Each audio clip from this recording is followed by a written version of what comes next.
let's practice some interview etiquettes which are very important as much as your grooming, communication and other things are. So what I want you to do is go ahead and practice this with me, and after you have seen this video, go ahead and practice for yourself and see if you have improved. Now, for example, you are appearing for the interview for the first time and it's your first round. You are amazingly groomed, you're carrying a great smile, but your body posture is equally important. So what are you going to work on? You're going to keep your shoulders dropped back and straight. You're going to tuck your tummy in and you're going to have your hands nicely placed. If you are having your resume or some paper in your hand, ensure that when you have it in your hand, the written part is facing you, and when you're handing it over to the recruiters, you are turning it nicely and going ahead to give it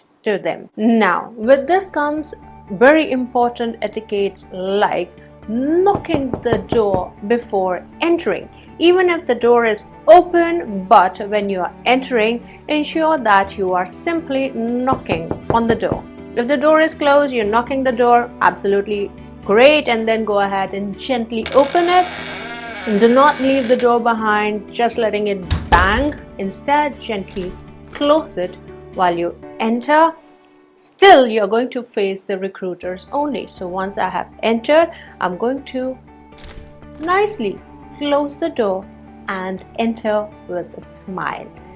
Also, please do not go ahead and sit down till they ask you to sit. Sometimes the airlines, they go ahead and ask you to sit later on, or do not even go ahead and ask you to sit. The reason is they are checking the body posture, the scars, and they have their own things to go ahead and verify. So please do not go ahead and sit immediately unless asked to sit. Then go ahead and wish them, very good morning, how are you doing today?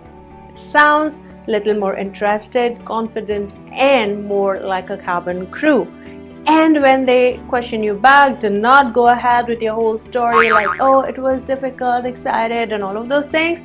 Simply, it's just a nice gesture of them to ask you, so do not go ahead with your stories. Instead, keep it very short and professional by saying, oh, I'm very well, thank you. Nothing more than this is needed. And then when they ask you to sit, also go ahead and say, thank you so much. This shows your professionalism and politeness altogether, because trust me, whatever you carry with you that day, they are going to imagine you doing the same on flights.